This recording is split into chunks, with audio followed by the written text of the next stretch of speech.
해치우자. 자, 어제 외부생 어떤 아이들, 난 되게 막 너네들하고 수다 떨고 싶어서 큰일 났네. 자, 외부생 아이 중에 항공, 우주, 뭐 이쪽 하고 싶다라는 아이가 있었어요. 근데 이제 자소서 내용을 보니까 우주 속도가 나왔어요. 탈출 속도. 그것도 써있고 케플러 법칙도 써있어요. 그래서 제가 질문지에 이제 우주 속도가 뭐니, 케플러가 뭐니 그랬더니 모르더라고요. 그래서 질문을 바꿨죠. 이 자소서는 누가 썼니? 그랬더니 굳이 자기가 썼다는데 그러면 요 내용이 뭘 설명하는 거 할까 그랬더니 모르겠대. 아 이게 바로 우주 속도야. 이 내용은 뭐게 모르겠대. 타원 궤도를 돌면 뭐 이런 거 나오잖아요. 케플러 법칙이야. 아 그래요? 누가 썼니? 그랬더니 그다음부터 조용하더라고요. 그래서 티가 나요. 자기가 자소서 쓴 사람과 쓰지 않은 사람들은 티가 나서 누가 봐도 다 밝혀져요. 자기가 쓴 자소서가 최고입니다. 자, 자소서에 책임지시면 돼요. 여러분들이 알고 있는 열 에너지. 됐어. 자, 우리 알고 있죠? 모든 물질은 그 물질마다의 차고, 뜨거운 뭐가 있어? 정도가 있고 그 차고 뜨거운 정도를 객관적으로 표현할 수 있게끔 뭐로 나타내? 숫자로 나타내? 이거 뭐라 그래? 온도라고 해. 온도 체계 몇 개 있어? 3개. 3개 있어. 이 온도 체계에 변화된 새로운 체계를 주고 그래서 섭씨와 이 온도 사이에 관계식을 세워라. 과거 면접에서 많이 나왔던 거야. 됐어? 네. 자, 그 온도 체계에서 여러분들이 알고 있는 섭씨 온도와 하씨 온도 있고 그리고 뭐 있니? 절대 온도 있고. 어제 어떤 새끼가 뭐였지? 되게 황당한 아이가 있었는데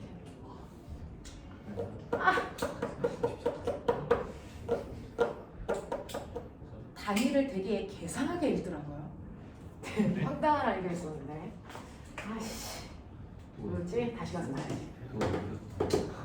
네, 켈빈이 아닌데 켈빈으로 읽더라고요. 켈빈. 그러니까 뭐에 K가 있었는데 이게 켈빈을 뜻하는 게 아니었거든요. 그 식에서. 근데 이거 켈빈으로 읽더라고요. 아 그래서 이 새끼 병신이구나 그랬었는데. 한성예수 2분의 1 켈빈. 그래서 어제 황당한 애들 많았었는데 내가 그래서 우리 학원 다니는 애들은 천재구나 라는 생각을 어제 했어요. 그래서 이 새끼들 욕 좀 들여줘야 되겠구나. 허수는 아니구나 얘네들이. 그랬어요. 자, 섭씨 온도요. 섭씨 온도, 하씨 온도, 절대 온도 뭔지 다 알고 계셔서 여러분들의 섭씨 온도와 하씨 온도를 만든 체계는 알죠? 네. 네, 섭씨 온도와 하씨 온도는 뭘 기준으로 만들었어요? 물에 어느 정도 물의 바뀌었는지. 온도가 상태 변화. 물의 상태 변화를 기준으로 만든 온도가 섭씨 온도와 하씨 온도고요. 이때 물의 어느 점을요. 섭씨는 0으로 잡은 거고요. 하씨는 얼마로 잡았어요? 32도F로 잡은 거예요. 자, 물에 끓는 점을 얘는 얼마로 잡고 100으로 잡고 얘는 얼마로 잡았어요? 112도F로 잡아서 그 사이의 간격을 100으로 나눌 거냐 180으로 나눌 거냐에 따라서 온도 표현이 다른 것뿐이다. 그래서 하지만 온도를 만든 체계는 똑같다. 물의 상태 변화다. 절대 온도를 만들었어요. 절대 온도의 기준은 뭐예요? 기체가 운동이 완전히 멈추는. 네, 바로 뭡니까? 입자의 운동, 속도 또는 운동, 뭐요? 에너지를 기준으로 한 거죠. 됐어. 입자가 가지고 있는 운동 에너지를 기준으로 만든 온도가 절대 온도예요. 됐어. 자, 그랬을 때 입자의 운동이 멈추는 순간의 온도를 뭐라 그런다? 0켈빈이라고 한다. 0켈빈보다 더 낮은 온도 있다 없다? 없다. 되겠습니까? 네. 그럼 우주의 온도 지금 현재 우리 우주 배경 복사 몇 켈빈으로 관찰돼요? 얼마요? 네. 3켈빈으로 관찰할 거야 라고 했는데 사실은 실제로 관찰한 건 얼마? 2.7켈빈. 됐어? 우주 배경 복사. 알겠습니까? 네, 그럼 2.7켈빈은 전자기파에서의 어떤 영역에 속한다? 2.7켈빈에 됐어. 네, 온도로 관측되잖아요. 우주 배경 복사가. 걔네들은 어떤 광선일까요? 뭘까요? 어떤 영역일까요? 방사선, 빛, 전파, 어디요? 전파 영역입니다. 됐어. 그래서 전파 영역대로 관측됩니다. 라고 하는 것도 기억을 좀 해봐 두시면 되죠. 자, 그랬을 때 이러한 절대 온도와 섭씨 온도 사이의 관계식 기억나죠? 뭐예요? 절대 온도는 되겠니? 섭씨 온도에다가 더하기 273 하면 절대 온도 된다 라고 하는 거죠. 그래서 실제로 물의 어는 점이 얼마입니까? 라고 하면 273켈빈이고요. 끓는 점 얼마? 373켈빈이라서 섭씨에서 100도 올라가면 절대에서도 얼마 올라가? 100켈빈 올라가는 거죠. 그래서 1등분 간격은 어떻다? 같다. 온도 변화량은 똑같다 라고 하는 걸 기억해 두시고, 이러한 온도를 가지고 있는 물질들을 내가 접촉해요. 그래서 하나는 찬물질, 하나는 뜨거운 물질이 접촉합니다. 접촉하는 그 순간 뭐가 일어납니까? 열에 뭐가 일어나요? 이동이 일어나죠. 그래서 열에 이동이 일어난다. 열은 반드시 어디로 이동한다? 네, 고온의 물질에서 어느 물질로? 저온의 물질로만 이동하고요. 거꾸로는 열이 이동할 수 있다 없다? 없다. 이거 뭐라 그럽니까? 열역학 제2법칙. 열역학 제2법칙. 엔트로피 증가 법칙. 알겠습니까? 네, 라고 하는 거죠. 자, 이렇게 열은 고온에서 저온의 물질 쪽으로만 이동하기 때문에 여러분들이 보시는 것처럼 이렇게 뜨거운 물질과 차가운 물질을 접촉하면 뜨거운 물질 속에 있는 열이 차가운 물질 쪽으로 이동합니다. 자, 언제까지 이동해요? 네, 두 물체의 온도가 같아져. 열 무슨 상태? 열 평형 상태가 될 때까지 열은 이동한다. 그래서 열 평형 상태가 되면 더 이상 열은 이동하지 않는다 라고 표현하는 거죠. 그러면 이때 같은 여기에서 그래프에서 x축이 뭐냐? 시간이죠. y축이 뭐냐? 온도죠. 되겠냐? 그러면 같은 시간 간격으로 잘랐을 때 온도 변화량 같니 다르니? 다르죠. 됐어? 그럼 뭐예요? 똑같이 1분 간격으로 잘랐을 때 1분 동안에 얘는 온도가 이만큼 낮아질 동안, 됐어? 나중에 가면 1분 동안에 온도 변화량이 점점 줄어들죠? 이걸 통해서 느낄 수 있는 거. 온도가 다른 물질을 접촉할 때 같은 시간 동안에 이동한 열의 양이 같은 건 아니다라는 거죠. 됐어? 네. 그러면 물체에서 이동하는 열의 양은 뭐에 의해서 결정된다? 두 물질의 온도차가 됐어? 이동하는 열의 양을 결정한다. 그래서 처음에는 온도차가 크기 때문에 같은 시간 동안에 이동한 열의 양이 많고요. 됐어? 나중에는 온도 차이가 별로 없기 때문에 같은 시간 동안 이동한 열의 양이 적고요. 그리고 나서 온도 차이가 없는 온도가 같은 상태가 되면 더 이상 열은 이동하지 않는다라고 표현하는 겁니다. 무슨 말인지 알겠죠? 자, 그래서 고온의 물질에서 저온의 물질 쪽으로 이런 식으로 열은 일방통행, 한 방향으로만 이동하는데, 이렇게 열이 이동하는 방식 뭐가 있어요? 그쵸? 그 중에서 전도 뭐가 있다? 대류, 그 다음 뭐가 있습니까? 복사가 있죠. 그 중에서 전도는 대부분 고체 물질에서 열이 됐어 충돌을 통해서 이동하는 현상. 맞습니까? 네, 대류는 유체 속에서 열을 받은 입자가 직접 이동하는 거죠. 무슨 차 때문에? 뭐 때문에? 온도 차가 생기는 거죠. 됐어. 복사는 열이 직접 이동. 네, 열이 어떤 매질의 도움도 받지 않고 어떻게 이동합니까? 직접 이동합니다. 그러면 우주에서도 온도가 다른 물질이 접촉되어 있으면 열은 이동할까 안 할까? 할까 안 할까? 열은 이동합니다. 그래서 태양에 있는 열이 지구까지 오는 거잖아요. 우주에서도 열은 이동합니다. 그러면 그 열을 이동시키는 방법 중에서 우주에서는 잘 됐어 사용할 수 없는 방법이 뭘까요? 대류. 그래서 대류라는 방식으로 우주에서는 열이 잘 이동하지 않습니다. 왜? 밀도 차이에 의해서 무거운 애는 가라앉고 가벼운 애는 뜨고, 이 현상이 생기려면 반드시 뭐가 필요하니? 중력이 필요한 거죠. 됐어? 그래서 대류에 의한 열 이동 방법은 우주에서는 잘 일어날 수 없다는 거고, 그러면 이렇게 뜨거운 물질에서 차가운 물질 쪽으로 이동한 열의 양을 우리 뭐라 한다? 그걸 뭐라 합니까? 열량. 열량을 다른 말로 뭐라 합니까?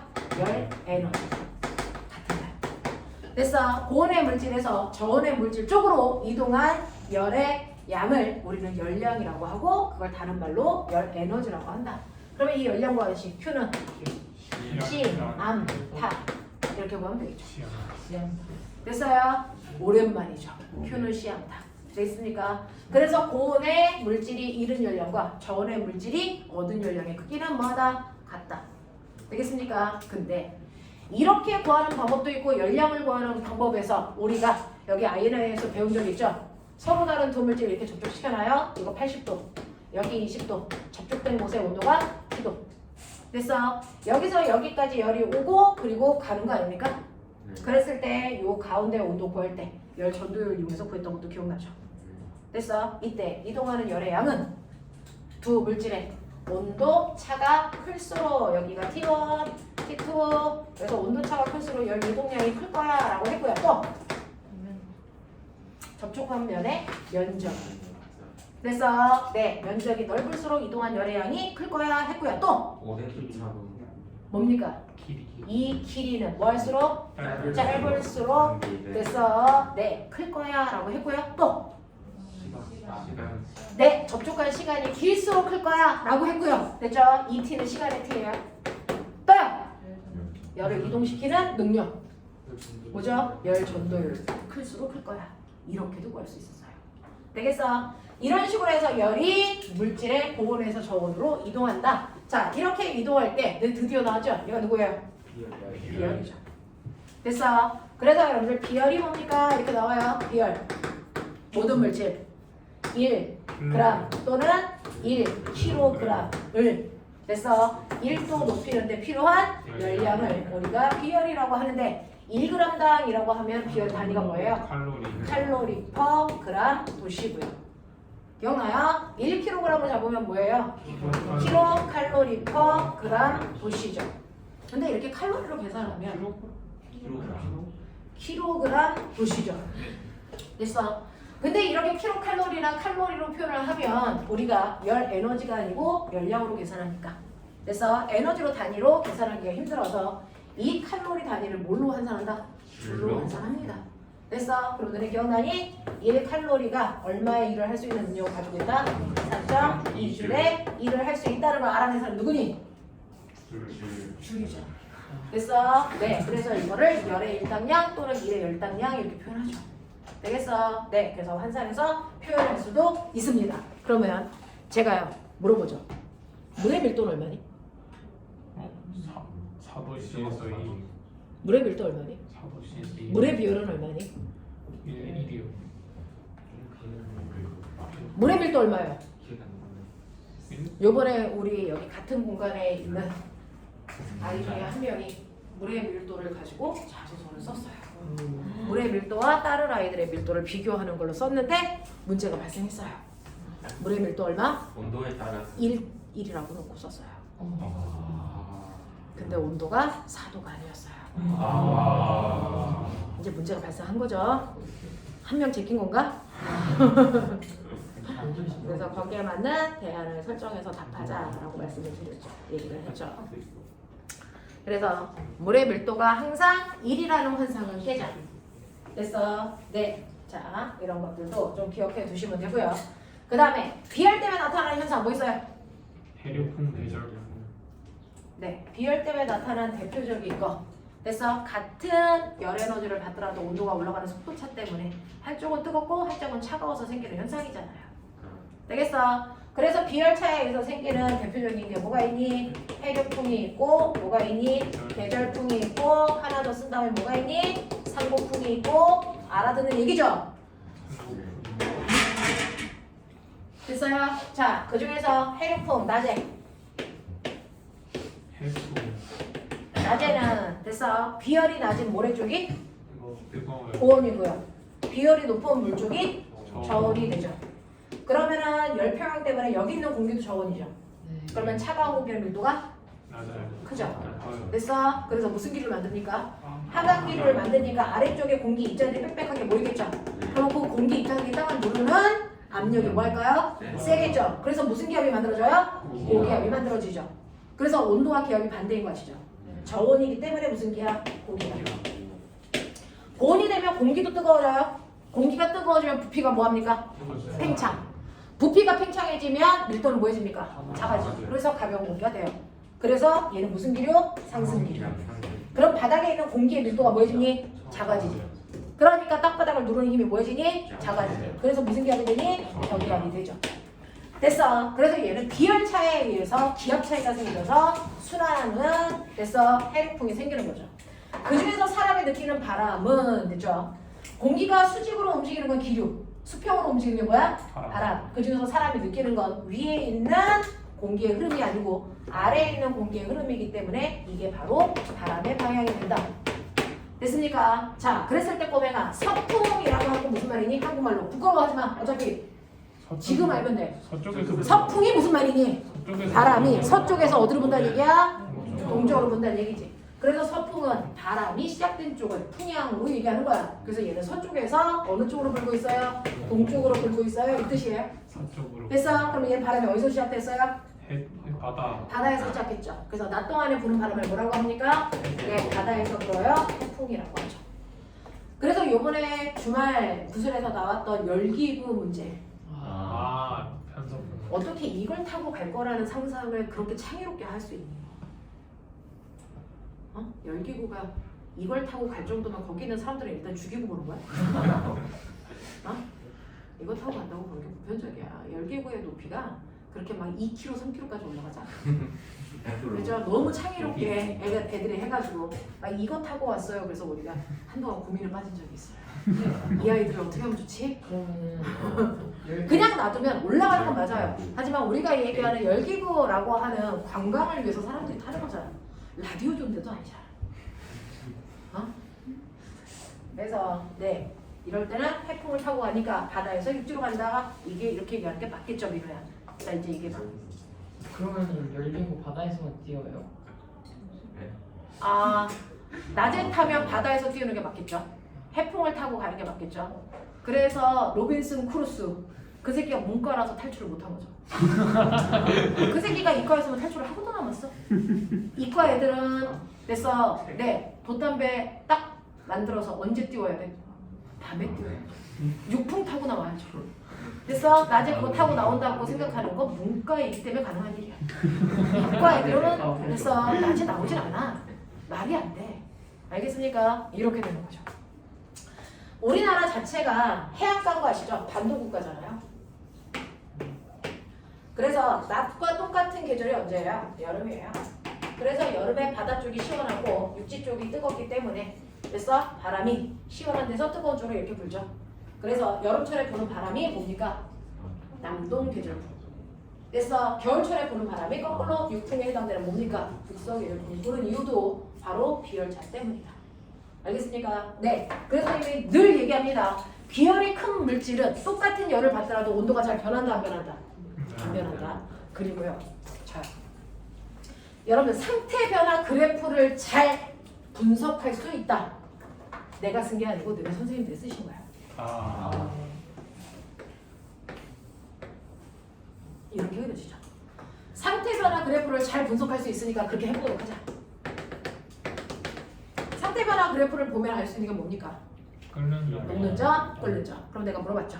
됐어. 물질마다 녹는 점, 끓는 점을 보면 알 수 있는 게 뭡니까? 물질마다. 녹는 점과 끓는 점을 통해서 알 수 있는 건 뭡니까? 인정하는 인정. 네, 입자 사이에 뭡니까? 서로를 잡아당기는 인력의 세기죠. 또 뭘 할 수 있어요? 녹는 점과 끓는 점을 보면 특정한 온도에서 그 물질에 뭘 할 수 있다? 상태를 증정할 수 있다. 그래서 녹는 점이 몇 도? 0도, 끓는 점이 100도. 그러면 이 아이는 됐어. 30도에서 무슨 상태로 존재하니? 이렇게요. 알겠어? 녹는 점과 끓는 점을 보면 입자 사이의 인력도 알 수 있지만 특정한 온도에서 그 물질의 상태도 확인할 수 있어. 알겠어? 이런 것들 가능해. 자, 그 다음에 그래서 왜 물질마다 녹는 점과 끓는 점이 다르니 그랬더니 멋진 아이. 물질의 특성이니까요. 그럼 더 이상 물어보고 싶지가 않아지지 않니? 물질의 특성이니까요. 그래서 물질마다 다른 거예요. 라고 얘기를 하더라고요. 단호하게. 그래서 맞아. 네 생각이 엄청 맞아. 라고 얘기를 했었어요. 자, 그 다음에 두 번째는 요 기울기가 뭡니까? 비열의 역수. 이게 뭡니까? 비열의 역수죠. 됐어. 그러면 고체 상태일 때 비열, 액체 상태일 때 비열, 기체 상태일 때 비열. 같아야 되니 달라야 되니? 다 다르죠. 그래서 상태에 따라서 같은 물질이라도 가지고 있는 비열 값이 다 달라요. 그래서 물의 상태 변화 그래프를 그리더라도 이 그래프의 기울기가 다 다르다. 알겠습니까? 네. 그 다음에 요 길이가 뭘 나타내요? 이 길이가 뭘 나타냅니까? 아, 이 길이가 뭐지? 이 길이가 뭐지? 이거는 비열을 나타내면 이거 뭐지? 용해열 기화열 얘기하는. 네, 이거는 상태가 바뀌기 위해서 필요한 열이죠. 네. 상태가 바뀔 때 필요한 열을 멋진 말로 뭐라 그러니? 장열. 한국말로 뭐라 그러니? 수문열. 선생님 그래서- 하이스 무너져요. 어? 왜? 선생님 하이스 무너. 흔들렸는데. 하이스 흔들린 거 같아요 진짜. 방금 이렇게 하라 그랬지 내가 그러니까. 구린다. 너 때문이잖아. 자, 선생님이 뛰는 정도로 하이스가 흔들리진 않아요. 이 공부가 얼마나 오래됐는데. 야, 전 지구인이 동시에 뛴다. 지구의 자전축이 움직인다 안 움직인다? 안 움직인다. 위험하지. 그래서 그러니까 고민할 필요가 없어. 지구도 안 움직이는데 하이스트 건물은 얘는 움직일 수 있어. 얘는 부실 건물이라서 움직일 수 있어. 다 건물이 그런 거. 그러니까 철현아 한국에서 막 뛰고 그럴 거 아니야. 그 저번에 내가 약간 들어놨기 때문에 네가 뛰면 좀 문제가 발생할 수 저번에 있어. 영웅이랑 같이 한번 뛰어. 그거 절대 안 돼. 그때 이게 나 결국에 아 맞아. 삐소리. 아니 B가 아니라 추락하게 팬들만 끼면 영웅 열려 있어. 야 추석인 거 알고 있어? 얘 추석이에요? 추석 오늘 지금이 평일이에요? 추석이래. 아니 평일이었는데 이상. 추석 연휴. 지금이 추석 시즌이라는 걸 난 몰랐어. 네 오늘도 연휴. 추석이라고 그러나? 그래서 오늘 학교 안 가. 오늘 추석이다. 아 너네 오늘 학교 안 갔어? 네. 오늘까지 근데 오늘까지 오늘까지 수업이에요. 대치공이. 내일부터 학교를 간대요. 그러니까 그런 어떤 그 계절의 흐름, 절기 이런 것들을 모르고 사는 사람들 중에 한 명이 학원 선생님들이죠. 우리는 민감하게 아는 거 있어요. 중간고사 기간이야, 기말고사 기간이야. 그런 건 알죠. 근데 이제 막 추석인지 모르고 지났어요. 면접 대비가 다가오네 그런 것만 알죠.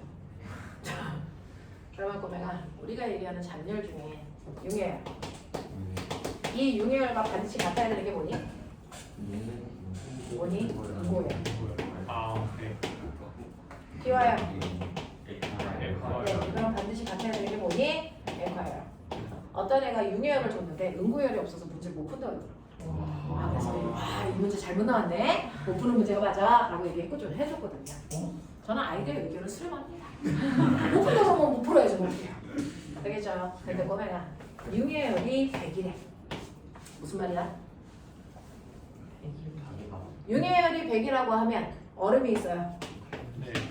그래서 얼음 2kg을 녹일 거예요. 얼마 열이 필요해요? 단위가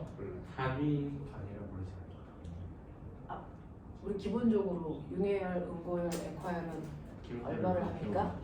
1kg의 물체를 녹일 때 필요한 열량을 얘기하는 거죠. 알겠어요? 그럼 뭐라고 합니까? 얼마예요? 네, 그럼 얼마가 필요해요? 200. 왜? C가 없어요. 마음의 눈으로 봐주세요. 저도 보였어요. 어떤 새끼가 토단 거야? 호수교 내가 반드시 떨어지라고 기도한다. 한 번도 한 반이 올 합격한 적이 없거든요. 욕을 해보자. 저희요? 어떤 새끼든지 떨어지면은 여기서 밀어버릴 거야. 어리래요? 사람은 없으면 장문으로 화가 나네. 진짜 떨어지면 그래서 그러면 이렇게 상태 변화가 일어날 때 필요한 잔열이라고 하는 의미는 1kg당 상태 변화가 일어날 때 필요한 열이기 때문에 물체가 2kg이나 500g일 때 그 물체의 질량에다가 숨은 열을 뭐 하면 돼? 곱하면 돼. 그러면 총 필요한 열량이 나와. 알겠어? 그래서 이 아이들의 이 길이요 똑같이 얼음이라도 됐어. 그 아이가 몇 킬로냐에 따라 이 길이가 다르죠. 그죠? 그래서 만약에 얼음의 양이 적다면 이 길이가 짧게 끝나고 올라가겠죠. 얼음의 양이 길다면 이게 길게 올라가겠죠. 알겠습니까? 그래서 각각의 그래프를 분석할 수 있는 항목을 키우시면 되겠죠. 상태를 변화시킬 수 있는 원인 온도, 열, 열과 압력. 압력이죠. 그 중에서 여러분들이 중학교 때 배운 상태 변화의 원인은 뭡니까? 온도예요, 온도. 됐어. 하지만 온도 말고 뭐의 영향도 받는다? 압력에 의해서도 상태 변화의 영향을 받는다는 걸 대표적으로 여러분들은 어디에서 느껴요? 아이스링크. 됐어. 얼음을 밟고 있는 곳이 더 빨리 녹죠. 되겠습니까? 이런 것들도 기억해봐 주시면 되겠습니다. 자, 그래서 열량이라고 하는 거 이런 것들이 있고요. 그래서 어떤 물질이 뜨거운 물질에서 차가운 물질로 열이 이동하면서 이동한 열량이 열량 계산했어. 됐어? 그 열량을 계산하면서 우리는 비열이 뭔지도 그리고 이 열량 계산하는 방법도 알았는데 그래서 비열이라고 하는 건 물질의 양하고 상관이 있니 없니? 얼음이 막 커. 얼음이 작아. 비열 달라져? 안 달라져? 안 달라져. 그런 것들을 우리는 물리량 중에 무슨 성질이라고 하니? 세기 성질이라고 해. 양에 따라 변하는 값을 뭐라 그러니? 크기 성질이라고 해. 알겠어? 그래서 비열은 세기 성질이기 때문에 양하고 상관없이 일정한 값을 갖는데 됐어? 네. 연료량이 뭐니? 네. 물질을 1도 높이는데 필요한 연량으로요. 같은 물질이라도 뭐에 따라 달라져요? 질량에 따라 달라지는 값으로 연료량은 어떻게 계산합니까? CM으로 계산해요. 됐어? 비열에다가 그 물질의 질량을 곱해야 연료량이 된다. 기억하십니까? 자, 그러면 뚝배기에서 오랫동안 찌개가 끓고 있는 것과 양은 냄비에서 찌개가 금방 식는 거 비열 차이입니까? 비열 차이입니까? 비열 차이입니까?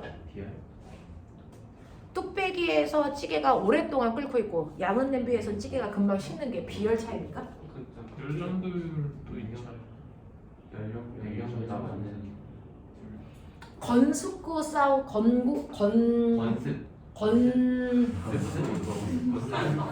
사우나 두 종류가 있잖아. 건식 사우나와 습식 사우나가 있죠. 건습 사우나는 있을 수 없는 말이잖아요. 마른데 네, 그래서 건식 사우나와 습식 사우나에서 화상을 입고 안 입고의 차이가 비열 차이입니까? 무슨 차이입니까? 연료량 차이죠. 그래서 뚝배기와 양은 냄비에서의 오랫동안 끓느냐 끓지 않느냐의 차이도 연료량 차이입니다. 알겠어요? 그래서 연료량과 비열을 구분해서 설명할 수 있으면 된다.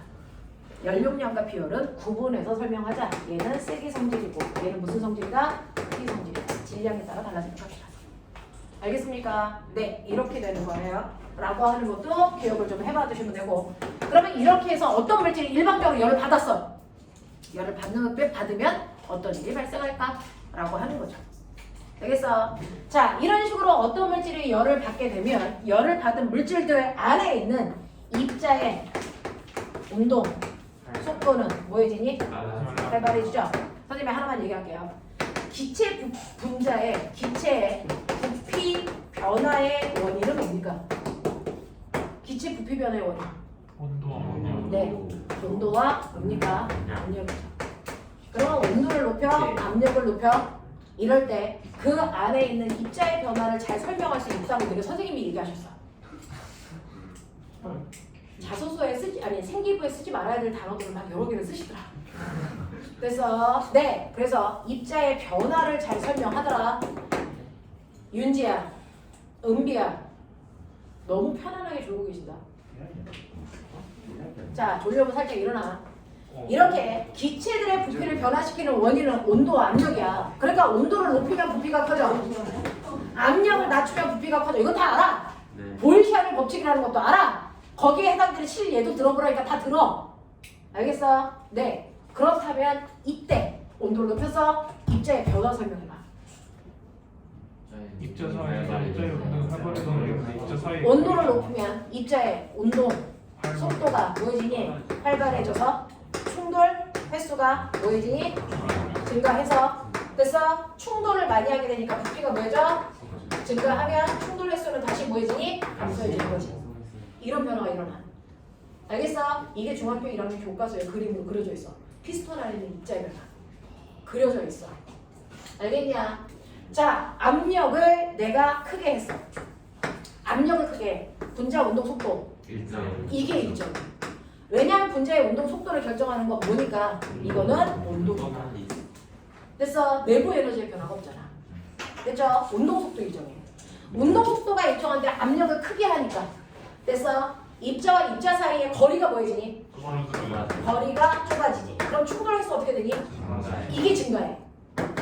알겠어? 그러면서 부피는 뭐해? 감소해. 알겠어? 부피가 감소하니까 충돌 횟수가 증가하는 거야. 무슨 말인지 알겠죠? 네, 이런 것들 얘기할 수 있으시면 되겠죠? 그러면서 여러분들 요거 가지고 끌고 들어가는 게 뭐냐면 구름의 생성에 뭐가 있다? 단열, 팽창이라는 게 있다. 단열, 팽창 과정을 잘 설명할 수 있대. 그럼 이제 해봐. 구름이 생기는 과정에서 공기 뭐가 일어나니? 상승이 일어나니. 공기 상승이 일어나면 압력이 뭐하니? 하강하지. 압력이 하강하면 기체들은 여기서 말하는 기체는 수증기죠. 수증기가 일정한 모양을 갖는 건 밖에서 누르는 뭐와 기압과 안에서 밀어내는 뭐? 내부와 이 크기가 뭐해져서? 같아져서 얘랑이 일정한 상태를 띄고 있었다가 공기를 타고 위로 올라가는 동안 기압이 뭐해지니? 줄어들면 상대적으로 내부압이 뭐해지는 거니? 커지면 내부압을 이용해서 밖으로 밀어내는 기체는 뭐 하는 거니? 1.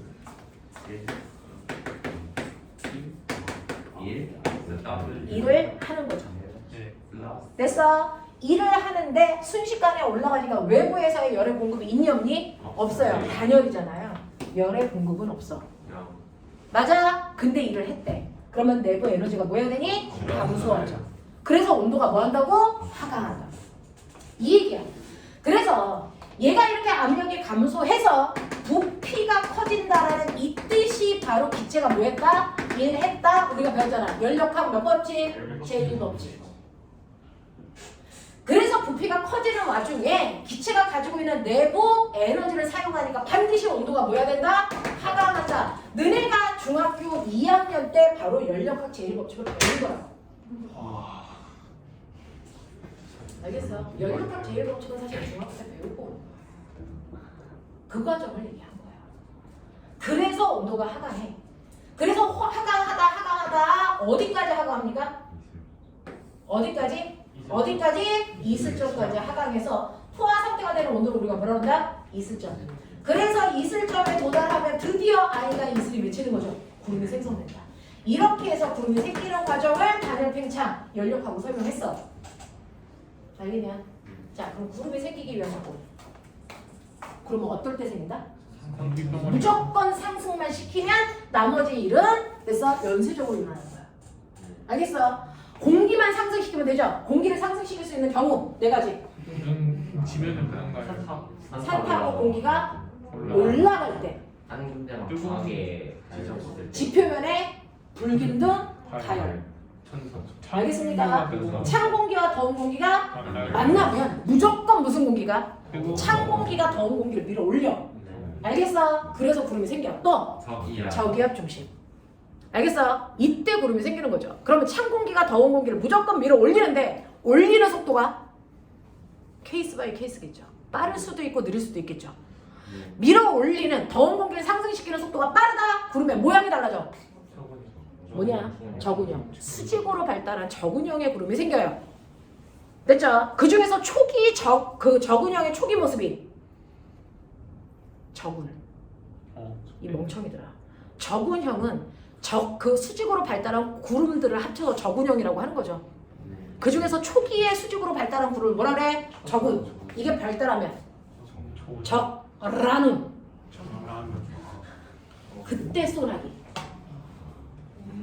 그것들을 합쳐서 저군형.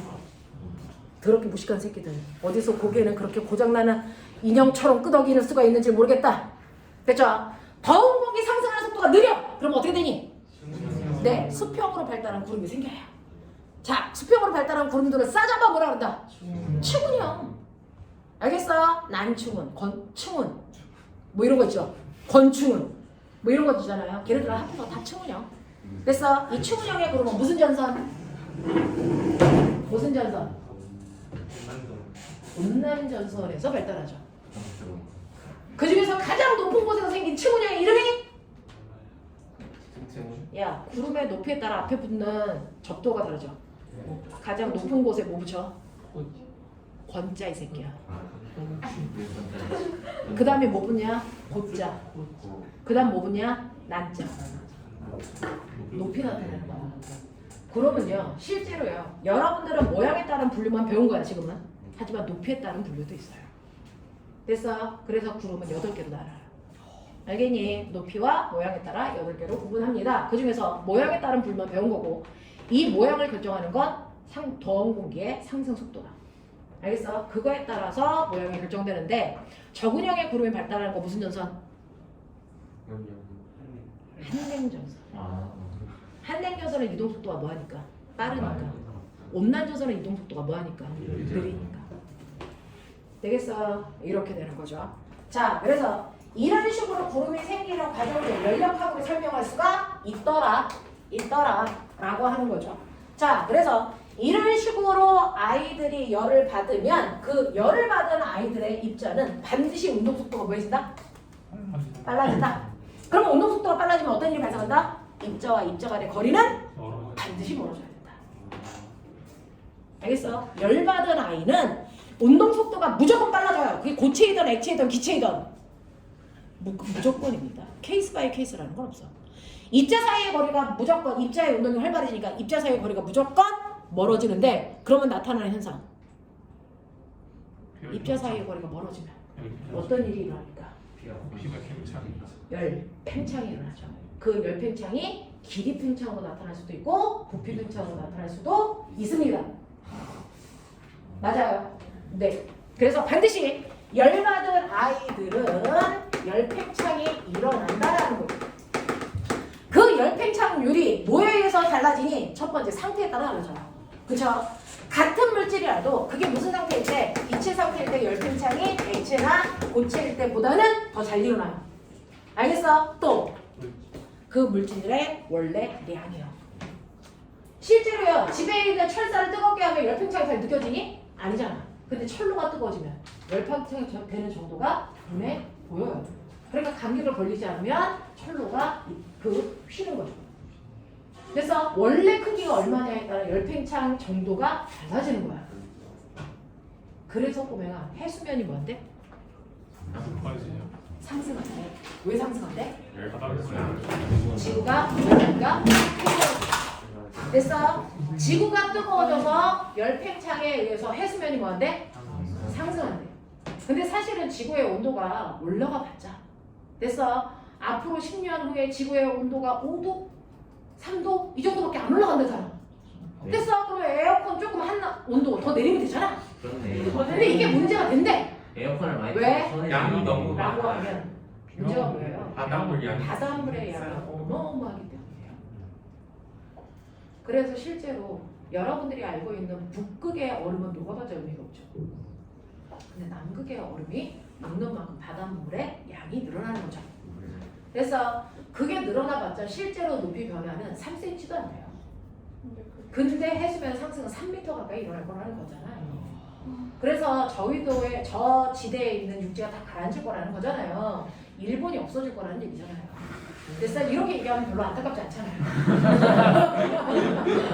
하지만 저 지대에 있는 이제 섬이나 이런 것들이 다 가라앉을 거란 말이죠. 그랬을 때 그 3m나 해당되는 높이 변화는 물의 양이 3m만큼 쌓인다라는 게 아니고 열팽창에 의해서 나타나는 현상이고요. 원래 바닷물의 양이 많기 때문에 나타나는 현상이에요. 알겠어요? 이런 것들이야. 그래서 어떤 아이들이 실제로 지구 온난화에 의해서 나타나는 현상들을 막 자소서로 쓰는 아이들이 있어요. 그랬을 때 해수면이 상승하는 이유가 남극에 있는 얼음이 녹았기 때문이야? 는 아니죠, 사실은. 물의 열팽창 때문이에요. 그래서 이런 것들이다. 그래서 이 열팽창이 일어났는데 기체의 열팽창을 이용해서 만든 대표적인 게 뭐 있다? 너네가 바보처럼 얘기하는 열기구가 있다. 열기구가 있다 라고 하는 거고요. 기체의 열팽창을 이용해서 만든 대표적인 게 찌그러진 탁구공을 뜨거운 물에 넣었더니 펴졌어요. 됐죠? 이게 기체의 열팽창이죠. 그래서 뭐 이런 것들이야. 자, 그 다음에 액체의 열팽창을 이용해서 만든 거 선생님이 첫날 낸 금토 주말 구슬에 나와있죠. 뭡니까? 액체 운동이에요. 관리는 갈릴레이 시공이에요. 이게 물의 열팽창 때문에 나타나는, 열팽창이 일어난다는 얘기는 부피가 커지는 얘기고 그럼 따라서 반드시 밀도는 뭐 해야 된다는 얘기야? 감소해줘. 됐어? 밀도가 감소하니까 그 밀도보다 물의 밀도가 커지는 나머지 그 온도를 가지고 있는 액체들이 다 가라앉아. 됐어? 그래서 온도를 측정할 수 있게 된다라고 하는 액체 온도계인데 나 궁금해. 액체 온도계 속에 들어갈 수 있는 액체의 조건. 열변장 정도. 우리는 자소서 면담 대비는 이제 기본적인 것들을 염두에 하시면 되고요. 지금부터는 2차 재수 없이 1차가 됐다. 그럼 2차 봐야죠. 됐죠? 네. 가장 안타까운 게 1차 되고 2차 시험 봤는데 2차에서 떨어지는 게 안타까운 거야. 떨어지려면 빨리 떨어지고 붙을 거면 끝까지 가자. 알겠어? 요번에는 1차 된 애들은 끝까지 다 갑시다. 됐냐? 네. 자, 그래서 액체 온도계인데 이 액체 온도계를 액체 온도계 부부 속에 넣어서 온도를 잴 거 아닙니까? 그랬을 때 이 액체 온도, 액체가 어떤 성질을 가지고 있어야 그 안에 넣을 수 있을까? 측정하고자 하는 온도 상태 변화. 네, 측정하고자 하는 온도 범위 안에서 그 아이의 상태 변화가 일어나면 안 돼요. 그러니까 우리나라에서 쓰는 게 무슨 온도계예요? 수온 온도계죠. 시베리아에서는 수온이 증가했네. 시베리아에서는 수온 온도계 잘 못 써요. 못 씁니까? 에탄올 온도계 쓰죠. 상태 변화가 일어나니까. 알겠어요? 이런 것들이야. 또 그럼 상태 변화를 안 하면 아무 액체나 다 쓸 수 있어? 온도에 따른 열변장 정도의 일정. 네, 온도에 따른 열팽창 정도가 일정해야 됩니다. 됐어? 그리고 열팽창 정도가 일정하더라도 열팽창률이 클수록 좋겠죠? 되겠어요? 네. 뭐라고 싶어요? 스물질이 뭐야? 스물질. 순물질이어야 되냐고? 아닌가? 열병충률이 일정하니까 스물질. 스물질도 야, 얘기를 할 거면 크게 얘기하고 아니면 닥쳐. 뭐라는 거야? 그러니까 그 소금물은요, 물이 이제 열병창을 하면요, 그 농도가 낮아지잖아요. 응? 플랜트 농도가 급해지잖아요. 그냥 부피라고? 모르는 거 같이. 몰라요. 자, 모르는 정도는 질량. 너네끼리 해결할 수 있는 건 애들끼리 얘기해. 네. 애들끼리 해결이 안 되는 건 이제 저한테 얘기하시죠. 하죠. 그래서 그래서 액체들의 열 팽창률이 어떠냐에 따라서 쓸 수 있는 정도가 있는데 꼬맹아 실제로 그래서 그 액체를 선택해서 넣었어. 그래서 이제 뜨거워졌어. 우리가 쓰고 있는 온도계는 이제 0도부터 100도까지 다 측정할 수 있으면 이제 좋겠잖아요. 그러면 이제 그 온도 범위에서 액체 열 팽창을 고려해서 넣었어. 자, 그랬을 때 액체가 들어있는 구분은 최대한 뭐하게 해야 된다? 가늘게 만들어야죠. 그래야 액체의 열 팽창률이 작아도 높이 변화는 확확 일어날 수 있습니다. 야구가 최대한 이 구분은 어떻게? 좁게 하셔야 돼요. 그래서 액체 온도계를 만들 때 조건을 네가 생각한 대로 다 적어봐라 라고 하는 게 10년 전이니까 과거에서 나왔어요. 지금 문제가 너무 쉬워져서 이런 문제들이 없는 거죠. 사실은 실제로 액체 온도계를 만들기 위한 조건들을 다 써봐 라고 했어요. 자, 그래서 이 구보의 면적은 가능하면 좁을수록 좋다. 그래야 액체의 부피 변화가 잘 눈에 보이니까. 두 번째요. 그러면 액체를 담는 이 껍질에 해당되는 이 본체는 얇을수록 얘는 열팽창 할까 안 할까? 하죠. 얘도 하죠. 얘도 하죠. 네. 얘는 열팽창률이 뭐 할수록? 작아요. 작을수록 좋아요. 하지만 어쩔 수 없이 열팽창을 하잖아요. 그래서 이 온도 간격은 고체와 액체의 열팽창을 다 고려한 간격으로 책정해 놓으셔야 됩니다. 맞아요. 이렇게 됩니다. 뭐 하나 쉬운 게 없어요. 실험하다 보면 여러분들이 생각하지 못한 변수들이 있잖아요. 그것 때문에 우리가 말씀하잖아요. 그래서 그런 것들을 실험해본 사람들은 느끼는 거거든요. 그래서 액체 온도계를 만드는 방법 이거 생각해봐. 고체는 어떤 조건을 가지고 있어야 돼? 액체는 어떤 조건을 가지고 있어야 돼? 이런 거 쓰는 거 있어요. 알겠어요? 네, 그런 거 하시는 겁니다. 그래서 액체 온도계가 대표적으로 액체 열팽창을 이용한 것이다. 자, 고체 열팽창을 이용해서 만든 대표적인 게 뭐 있어요? 이거 바이메탈. 바이메탈 온도 조절 센서. 됐어? 이거 어느 쪽으로 휘는지는 너네가 나보다 더 잘 알아야죠. 알겠습니까? 이런 것들 여러분들이 기억해 두시면 되고요. 바이메탈은 화재 경보기 여기에도 들어가 있고요. 됐어? 온도 조절 장치 안에 들어가 있습니다. 그래서 열팽창을 이용한 것들은 이런 것들이 있더라라고 하는 거 기억을 좀 해봐 주시면 되겠죠. 그래서 여러분들이 가지고 있는 이런 것들 268페이지에 있는 그죠? 네, 온도라든가 열 이동이라든가 대기 불사 전도 이런 것들 잘 나와 있어요. 자, 그 다음에 열평까지 나와 있고요. 나 궁금한 거. 지구에 온도가 점점 올라간다며. 보실까?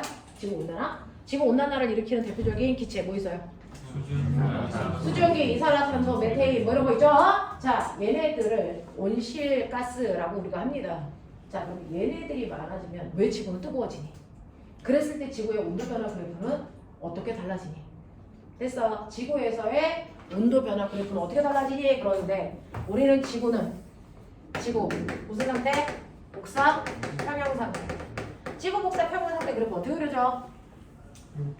초기에는 지구의 온도가 올라가죠. 네. 됐죠? 네, 그랬다가 뭐 해집니까? 네, 수평해지죠? 그랬을 때 이 수평은 온도가 지구의 평균 기온 상온이죠. 그래서 지금은 뭐 20도에서 지구 복사 평형이 됐어. 뭐라고 하는 겁니다. 그러면 지구 온난화가 되면 이 그래프가 어떻게 달라져? 좀 기울어지. 라고 어떤 애한테 물어봤어요. 지구 온난화가 되면 이게 이제 가열차가 이렇게 높아진다고 얘기하더라고요. 아닙니까? 물음표? 무지? 저거 시간. 저 호남물의 가열성 같은 저 지구가 온난화가 되면 지구의 온도는 어떻게 될까? 윤지야, 졸려면 일어서. 어떻게 될까요? 온도가 일종의 더 높은. 그러니까 좀 더 중간하다가 일종의 어떻게 됩니까? 지구가 온난화가 되면 지구는 복사평형이 일어날까 안 일어날까? 일어나요. 일어납니다. 그래서 어떻게 됩니까? 훨씬 더 높은 온도에서 복사평형이 일어나는 것뿐이죠. 됐어. 그래서 지구가 온난화가 일어나도 항상 복사평형이 일어난다. 그러면 이 평형 상태에서는 어떤 일이 일어나니? 지구가 흡수한 태양 복사 에너지와 지구가 방출하는 지구 복사 에너지의 양이 뭐합니까? 항상 같기 때문에 온도 변화가 없는 상태는 유지됩니다. 됐어? 근데 어쨌든 간에 지구의 온도가 요만큼 올라가잖아. 어떻게 올라갈 거야? 흡수량이에요. 이거 지구의 열수지로 설명해야죠. 지구의 열수지로 설명해야죠.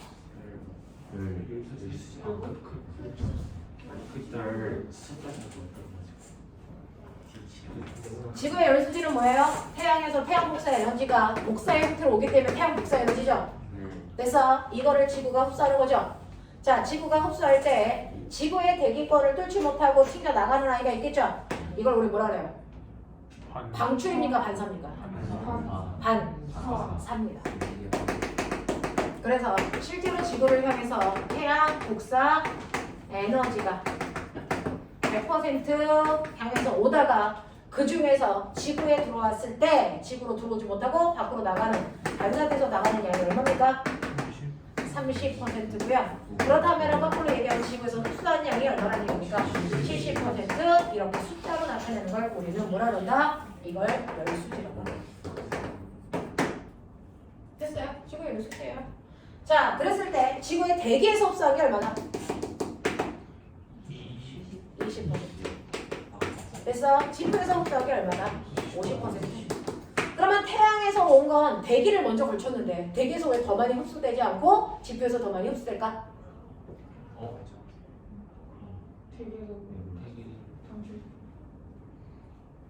그러니까요. 모르니까 질문이 없는 거죠. 알면 질문인 거죠. 고민을 해보시면 여기 먼저 왔잖아요. 그럼 여기서 다 흡수하고 그래서 남은 찌꺼기를 여기서 흡수하면 되는데 실제로 흡수하는 양은 지표에서 훨씬 더 많거든요. 됐어? 장재원이가? 아직 선생님 너 이름 몰라. 너 이름 뭐니? 장재형. 재형아 왜 그래? 뭐가 문제야? 이거 실시간으로 보여주시면 아 재형이 이렇게 빨개져? 헤! 쟤나 또 좋아하는구나. 이놈 누가 그렇게 해맑게 웃으래 이 순간에. 어? 선생님 팬클럽 있어? 거기 회장이 1,000원이야? 네? 아니 그런 거 아니에요. 아 죄송해요. 그런 거 하자 오늘부터. 네, 내가 그거 해야 회장 돼. 됐어. 해야 돼. 회장. 재영아! 빨리 해! 좋아하는 마음을 일단 눌러. 시험부 끝날 때까지 누르도록 하자. 응. 근데요, 유체지구에서 가장 많이 다루는 것 중에 하나잖아요. 가장 핫해요. 지구 온난화.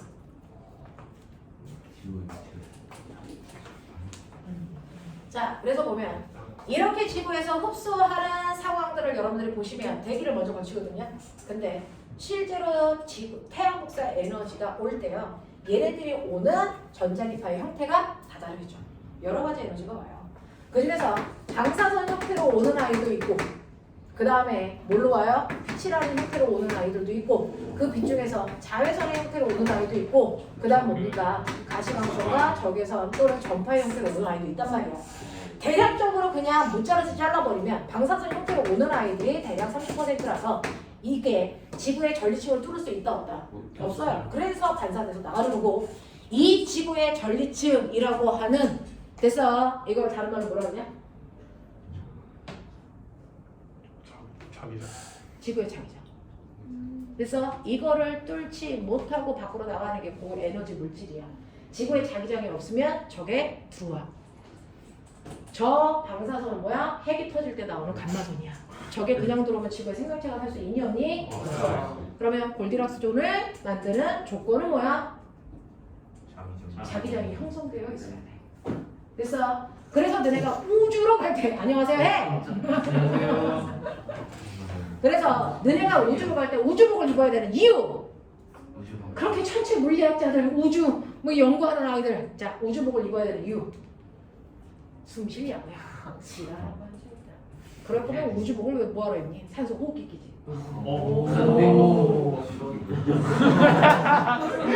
흥미가 안 되겠다. 좋은데? 예은아 너까지 오하기엔 좀 그러지 않니? 야 실제로 우주에 나갈 때 우주복을 입는 이유가 저 방사선 차단이야. 우주 공간에는 엄청나게 많은 방사선이 쏟아져 나오거든요. 그러니까 핵이 터지고 있는 공간 안에 네 몸이 그냥 가는 거야. 살 수가 없어. 그래서 너네 우주복의 몸무게가 그 우주복의 무게가 120kg 이 정도 돼요. 우주복만요? 우주복만요. 그럼 헬스 그래서 우주 정거장의 중력 가속도를 10으로 못 만들어요. 실제로 우리가 그 1G라고 하잖아요. 1G로 못 만들고 0.8G 정도로 만들어요. 그 이유가 뭐냐면 우주 정거장에서 스스로 우주복을 입고 먹고를 해야 되는데 우주복이 너무 무겁단 말이에요. 그래서 그걸 가볍게 입고 먹고 하기 위해서 사람한테 가장 무해한 정도의 중력 가속도를 낮춰버리는 거예요. 그래서 0.8G 정도로 가요. 됐어? 그래서 나 혼자 그걸 입고 먹고 하는데 그 우주복의 첫 번째 역할이 뭐냐면 저 방사선을 차단하는 거야. 그래서 자기장이 하는 역할을 그 옷이 해줘야 된단 말이야. 그러니까 그 옷 안에는 첨단 과학 기술이 집약돼 들어가 있어야 돼. 됐어? 이런 것들을 하는 거야. 그래서 방사선이라고 하는 아이들이 지구의 자기장에 의해서 차단해서 밖으로 튕겨나가 30%야. 나머지 70% 들어오는데 그 70% 중에서 자외선의 형태로 들어오는 아이가 그냥 문자로 자르면 이거 몇 퍼센트? 20%야. 실제로는 한 17% 이 정도밖에 안 되는데 20%로 치자. 이 자외선 누가 흡수하니? 두 번째 고구마이죠. 그러니까 오존층이 흡수해요. 됐어? 그러면 오존층은 이거를 뺀 나머지 광선을 흡수할 수 있니 없니? 없어요. 각각의 물질마다 흡수할 수 있는 형태가 달라요. 알고 있죠? 각각의 전자들이 흡수할 수 있는 에너지의 영역이 다 다르다는 거. 그것 때문이잖아요. 되겠어? 그래서 이 오존이라는 아이들은 자외선을 흡수해서 화학 반응할 때 쓰는 거야. 알겠냐? 네, 이렇게 되는 거고 거기에서 흡수되지 못한 나머지 가시광선 적외선 전파에 해당되는 아이들만 어디까지 온다? 지표까지 온다. 됐어? 그래서 그 지표에 있는 암석 성분들이 가시광선을 흡수하는데 이 가시광선이 됐어? 대략 50% 정도 돼요. 이걸 흡수하는 거야. 됐어? 그러면 이걸 흡수했다가 그 아이들의 물질들이 흡수를 했다가 다시 자기만의 영역으로 그걸 뱉어내죠. 자기만의 영역으로 뱉어내니까 흡수한 형태와 뱉어낸 형태가 같을까 다를까? 이게 달라져요. 그래서 흡수했다가 방출하니까 태양 복사 에너지가 태양 복사 에너지 형태로 나가는 게 아니고 지구에서 흡수했다 뱉어내 지구 복사 에너지 형태가 나간다. 왜? 뱉어내는 형태가 좀 달라요. 흡수할 때는 자외선과 가시광선의 영역이 대다수지만 방출할 때 대다수의 영역이 뭐니? 적외선이야. 적외선이야. 그래서 땅바닥에 태양에서 적외선이 지글지글 50%, 대기에서 50%, 이제 20%이 정도 나간단 말이야. 근데 적외선의 역할이 뭐니? 적외선의 역할이 뭐니? 적외선의 역할이 뭐니? 열작용이잖아. 그러니까 땅바닥에서 열이 나온다고요. 지구 복사 에너지가 열의 형태로 나오니까. 그래서 땅바닥에 가까이 있을수록 대기의 온도가 뭐하다? 높다. 땅바닥에서 멀어질수록 대기의 온도가 뭐해진다? 낮아진다. 그래서 너네 중학교 3학년 1학기 때 배웠잖아. 기권의 온도 변화. 됐어? 낮아졌다 높아졌다 낮아졌다 높아졌다 하는데 위로 올라갈수록 기권의 온도가 낮아지는 이유를 뭐라고 썼니?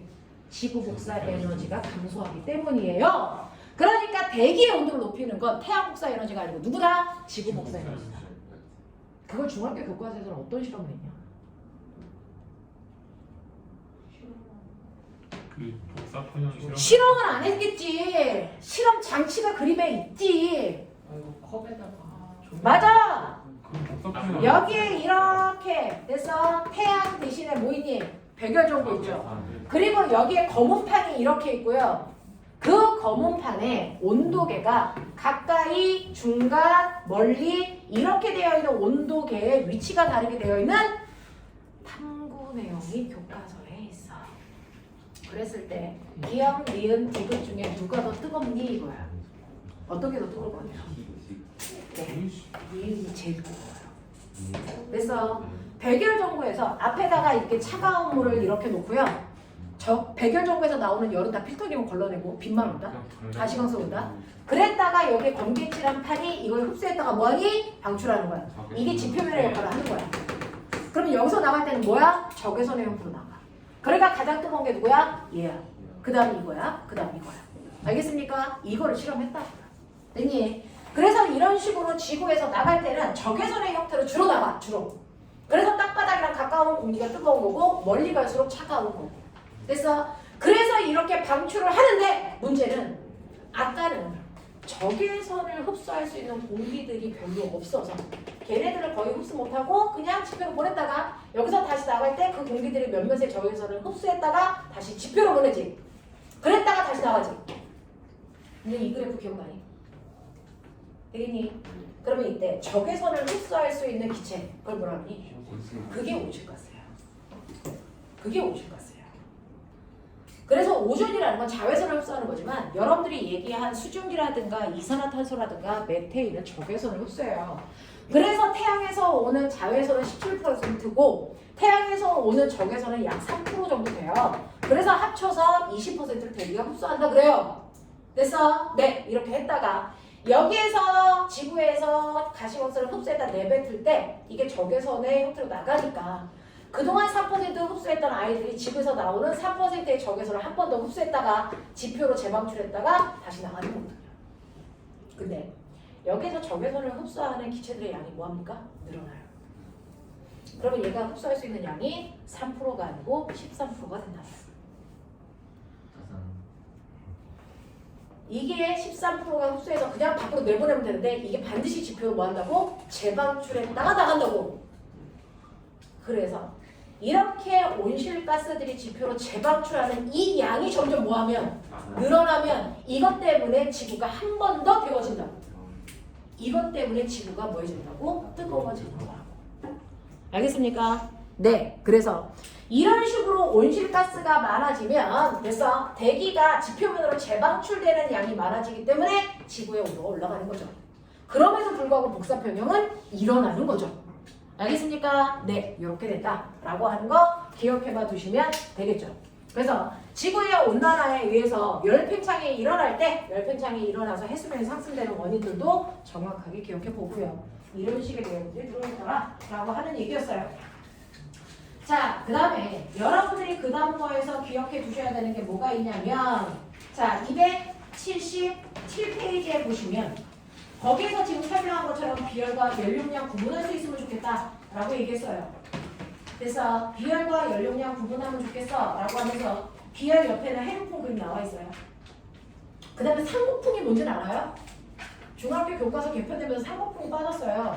그래서 이렇게 산이 있으면 산 밑에 물이 흐르면서 골짜기가 만들어지죠. 낮 동안에는 반드시 어디가 차가워요?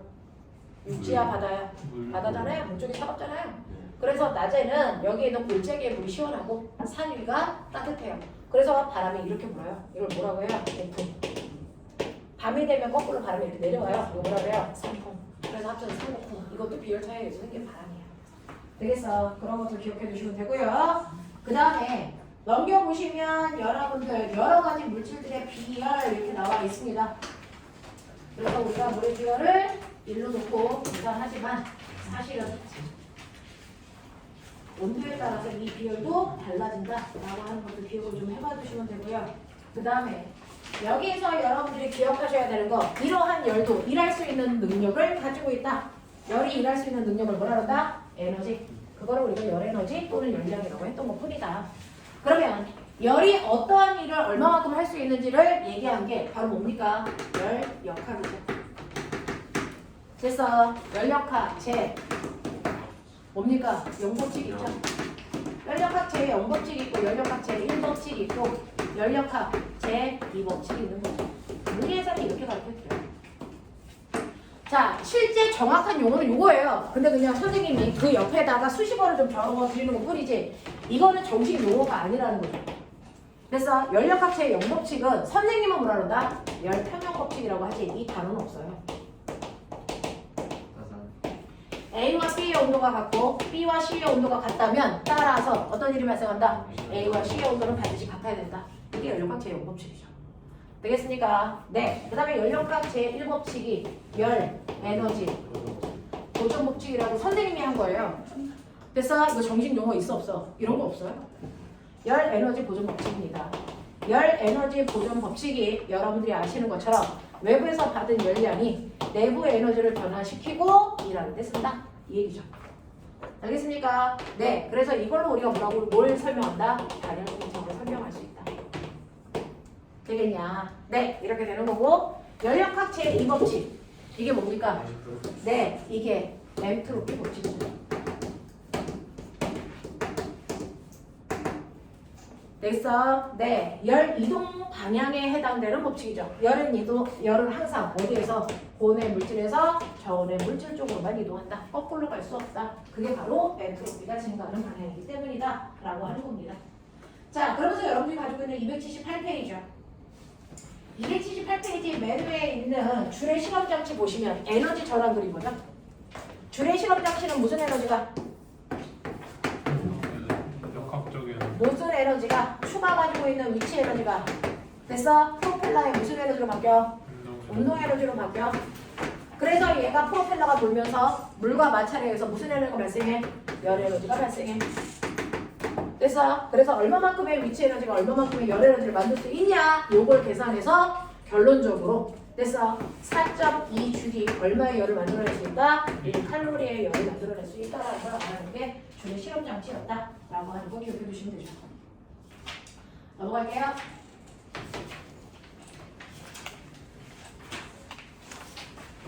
자, 그러면 286페이지는 여러분들이 알고 있는 것처럼 잠열에 해당되는 얘기입니다. 잠열에 해당되는 얘기입니다. 되겠죠? 자, 그래서 이렇게 잠열을 ml로 계산한다. L이라고 하는 건 바로 잠열 얘기하고 L은 질량 얘기한다 라고 하는 거 기억해 두시면 되고 그 다음에 그 옆에 보시면 열 팽창률을 계산하는 방법. 그래서 원래 물질의 양이 얼마냐에 따라서 팽창하는 정도가 달라진다 라고 하는 것도 기억을 좀 해봐 주시면 되고요.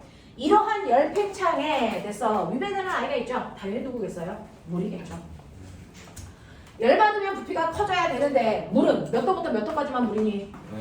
네, 1기압이라는 가정하에 0도에서부터 100도까지가 물일 텐데. 됐어? 그러면 0도에서 열 받아서 온도가 1도씩 올라갈수록 부피가 팽창해야 정상이죠? 근데 몇 도까지? 4도까지는 오히려 부피는 뭐하더라? 감소하다가 증가한다. 이렇게 되는 거잖아요. 그러면 물이 열을 받았는데 부피가 감소하는 이유는 열 팽창이 안 일어나는 거니? 열 팽창은 일어나요. 그래서 열 받았을 때 팽창되는 정도에 비해서 수소결합이 끌어져서 부피가 감소하는 정도가 더 크기 때문에 결과적으로 내 눈에 부피가 감소하는 것처럼 보이는 것 뿐이야.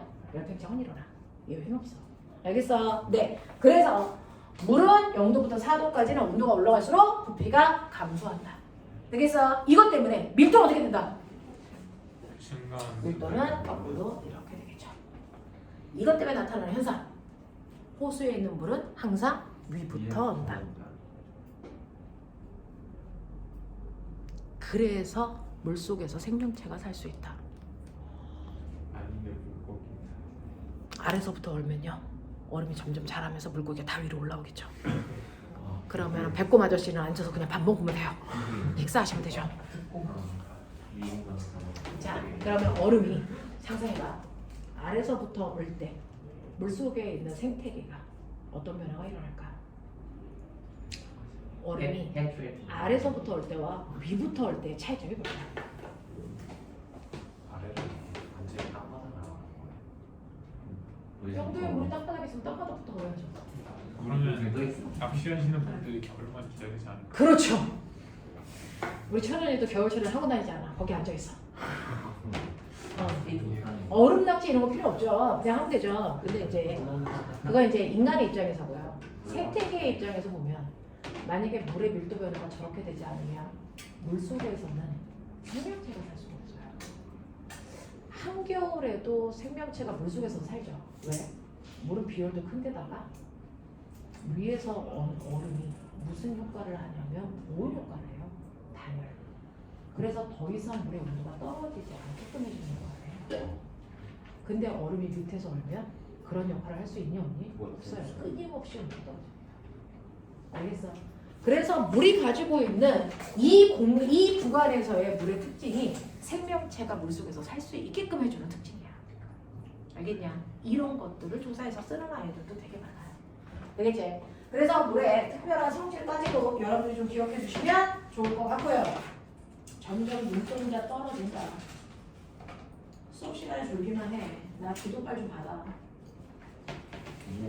자, 295페이지. 여러분들이 좋아하는 뭐 나왔어요? 기압, 토리첼리 아저씨. 됐어. 토리첼리가요. 기압을 측정하죠. 기압이 생기는 이유. 공기도 무게를 가지고 있는 입자이기 때문이죠.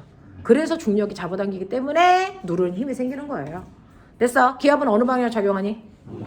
모든 방향으로 작용하고 같은 지점에서는 어느 방향으로 누르는 기압도 크기는 다 어때야 된다? 같아야 된다. 됐어. 그러면 우리가 대기를 나눌 때 수직 높이에 따라 무슨 변화?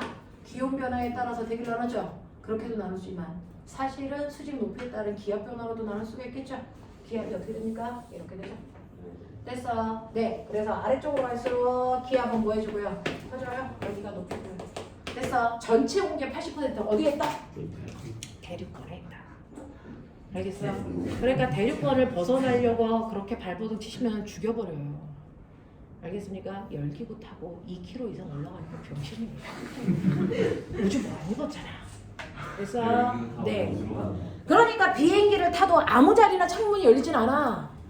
모든 게 안배되어 있는 자리에만 창문이 열려. 1등석. 거기만 창문이 열리잖아. 거봐, 너네는 아직 집이 가난하니까 안 타봤잖아. 비행기에 끝등석은 창문이 열려. 그래서 비행기가 이렇게 날아갈 때 밖에 손 이렇게 하면 구름 은견이고 다 만져지지. 선생님 타보셨어요? 아, 전 선생님 타봤죠.